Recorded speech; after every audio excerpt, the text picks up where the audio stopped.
Figurinhas de volta, por quê? Porque a gente já fez um vídeo sobre cirurgia plástica. Essa é minha irmã, a Bárbara. Oi. Ela é cirurgia plástica e a gente falou num vídeo anterior sobre as cirurgias no geral, assim, os riscos, procedimentos de segurança, essas coisas. Mas como vocês fizeram muitas perguntas legais, a gente tá fazendo uma série de vídeos. Hoje a gente vai falar sobre as que são um pouquinho mais delicadas, que são nessa área que está bem exposta, né? É isso aí. Botox, preenchimento, que mais? Nariz, orelha. Então vamos lá. Gente, curtam o vídeo, deixem o joinha, deixem comentários, qualquer pergunta que queiram fazer pra Bárbara também. Aqui, ó, já tá o contato dela. Quem quiser entrar em contato com ela, é só ligar pro consultório, marcar uma consulta lá em Porto Alegre, né, quem puder. Agora a gente pode voltar para as perguntas. Orelhinha de abano, gente, é aquela orelhinha quando ela é um pouquinho mais abertinha assim. Com quantos anos a pessoa pode fazer? A partir de uns 6 anos de idade, em geral, já dá pra operar. É uma idade em que a orelha já tá praticamente com o tamanho da orelha adulta, então já tem, é surpreendente, mas é verdade, a orelha da criança a partir de uns 6 anos de idade ela já tende a ficar praticamente deste tamanho até a idade adulta, então já poderia. Mas então se a criança já tem a orelha do tamanho adulto, se esperar a criança crescer, não melhora? Não pode melhorar sozinho? Não melhora, não melhora. É uma questão da formação mesmo, das dobrinhas da cartilagem da orelha, então precisa reposicionar. A orelhinha pode voltar a ficar de abano depois da cirurgia? A princípio não. Claro que pode acontecer, como a cirurgia é feita, são feitos alguns pontinhos. Muito frequentemente a orelha não tem dobrinhas, né? Então a gente refaz as dobrinhas, dando alguns pontos. Pode acontecer, principalmente quando houve um trauma, a criança caiu em cima da orelhinha, enfim, de abrir algum pontinho e voltar a ficar um pouquinho mais aberta do que ficou depois da cirurgia. Se não houver nenhum acidente, o risco de ela voltar a ficar de abano é mínimo. E quanto tempo tem de recuperação? Precisa? É rápido, em torno de uma semana já tá muito melhor, assim. Como tudo varia de caso a caso, né? Há casos mais complexos e casos mais simples. Mas em geral, depois de uma semana, já dá pra tá bem recuperado, sem muita dor, já dá pra estar tranquilo. O André falou em um dos vídeos, não sei se vocês viram, ele falou que ele fez a cirurgia com a Bárbara. O meu marido, ele tinha a orelha um pouquinho de abano e ele fez, antes do casamento, foi uns 4 meses antes, ele fez a cirurgia com a Mana e amou. Acho que pra autoestima é sempre bacana quando você pode trabalhar com isso, com uma melhora em alguma coisa, algum detalhe, né? Eu não sou contra a cirurgia plástica, eu acho que tudo, como tudo na vida, tem que ser feito com equilíbrio. Então, assim, tem coisas que não são defeitos, são simplesmente características, somos diferentes. Agora, se você quiser ficar igual a Angelina Jolie, o importante é a gente se amar, né? Se há alguma coisa que você vê que se você fizer, você vai se amar mais, por exemplo, aquela menina que tem um peitinho muito pequenininho, que acha que ela tem um corpo de menino e quer botar um silicone para se sentir mais feliz, mais mulher, geralmente ela tem uma melhora impressionante com isso depois. A orelha de abano que a gente estava conversando é uma das cirurgias mais recompensantes, porque primeiro o paciente já sai da sala de cirurgia perfeito, como ele vai ficar diferente das outras cirurgias, que fica inchado, que fica roxinho, que demora um pouquinho para aparecer. A orelha a pessoa já sai perfeita da sala de cirurgia. Então é uma cirurgia que traz uma melhora na autoestima, na confiança do paciente, que geralmente é aquele paciente que tá sempre com a orelha escondida, ele já volta no consultório com o cabelo preso. Então assim, é aquela pessoa que passa a se amar. Então, claro, em situações como essa, a gente pode ajudar. Não pode virar um remédio pra tudo. Não é remédio. Mas não melhora é remédio. coisas que precisam, às vezes, que vão te fazer se sentir muito melhor. Exatamente. Vamos falar de rinoplastia, né? Rinoplastia. Que é a cirurgia do nariz. Bastante gente perguntou sobre isso. Tem alguma idade mínima pra fazer? As cirurgias, em geral, a gente trabalha com risco-benefício, né? Então, por exemplo, uma cirurgia estética a gente evita fazer em menores de idade, porque a pessoa tem que ter já a consciência do risco que ela está correndo para fazer um procedimento que tem bastantes riscos. Todos têm, como a gente explicou no vídeo anterior também, qualquer procedimento tem risco.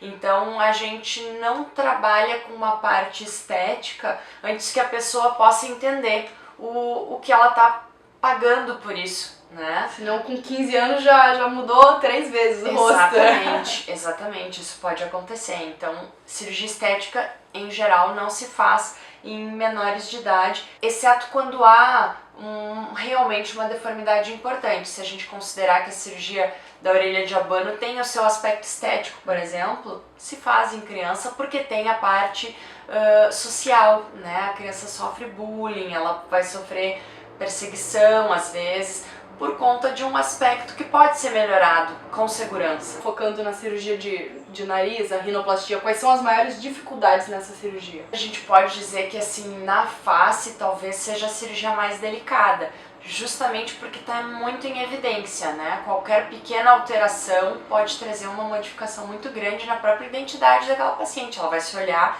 vai se ver diferente, todo mundo vai ver ela diferente, né? E como a gente falou no vídeo anterior, não dá pra levar uma fotinho e falar eu quero esse nariz. Não dá, não dá. Cada pessoa tem o seu ossinho, as suas cartilagens, a sua pele, que é mais grossa, mais fina, e cada um desses aspectos traz uma limitação pro médico, né?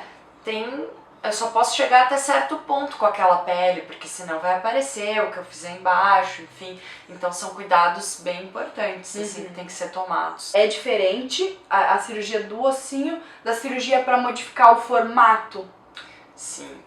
Na verdade tem vários aspectos que podem ser modificados no nariz, né? Como tu falou, uma das coisas que mais causa procura pela cirurgia do nariz, pela rinoplastia, é quem tem a giba, que a gente chama, que é quando tem aquele carocinho aqui em cima. O tratamento vai depender se é o ossinho ou se é a cartilagem que está saltada.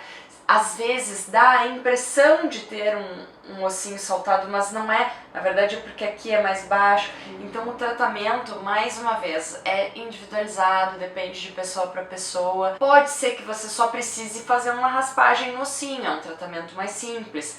Se for necessário abordar a cartilagem, já aumenta bastante a delicadeza do procedimento e os riscos também. A cartilagem? Sim, se tiver que mexer na cartilagem já aumenta um pouquinho o cuidado que a gente tem que ter para não dificultar a respiração do paciente depois. E quando a pessoa tem desvio de septo ou ronca à noite, a cirurgia plástica já melhora isso? Tem como fazer na cirurgia essa melhora? O desvio de septo pode ser corrigido pelo cirurgião plástico, mas o ronco não necessariamente é devido a desvio de septo. O ronco pode ser devido a outros problemas. Então são outras situações que não são tratadas pelo cirurgião plástico. Então não tá tudo no mesmo pacote necessariamente. Veja com seu médico primeiro ou com o cirurgião e aí você resolve. E às vezes a gente tem que fraturar o ossinho do nariz, né? E quando é preciso ficar roxo, verde, amarelo, exatamente. já vi gente assim. Quando é preciso fazer a fratura do nariz, ele fica roxinho aqui em volta dos olhos. E aí nesse período não pode tomar sol de jeito nenhum, não pode fazer uma atividade física que corra risco de bater, né, para não desviar aquela fratura, porque ela, como qualquer outro osso quebrado, leva um tempo para colar no lugar novo. Já que fez a cirurgia, fica quietinho, Se segue cuide. as orientações que aí dá tudo certo, fica Isso lindo. aí. Vamos pra botox e preenchimento. Muita gente confunde, né? Muita gente confunde. Onde que é botox, onde que é preenchimento, qual é o efeito de cada um? Certo, Qualquer pessoa pode fazer, como é que é? O botox é aquela medicação usada para deixar os músculos da face mais fraquinhos. Então o botox, a única coisa que ele faz é diminuir as ruguinhas. Porque quando a gente sorri e ficam essas marquinhas, o botox é aplicado nesses locais para amenizar as ruguinhas. Ele pode ser indicado desde mulheres jovens, homens jovens, para evitar ter rugas. Então, A partir de quantos anos? 25, 30 anos, quando a pessoa começa, como sempre, varia de caso a caso. Mas homens tendem a ter a musculatura mais forte, então, em geral, eles poderiam começar mais cedo, se os homens quiserem evitar formar aquelas ruguinhas profundas, deveriam começar um pouquinho mais cedo. Mulheres, em geral, por volta dos 30 anos, vão começar a desenvolver algumas ruguinhas leves, que somem quando ela fica com o rostinho parado, somem, mas com o passar dos anos, elas tendem a virar rugas mesmo.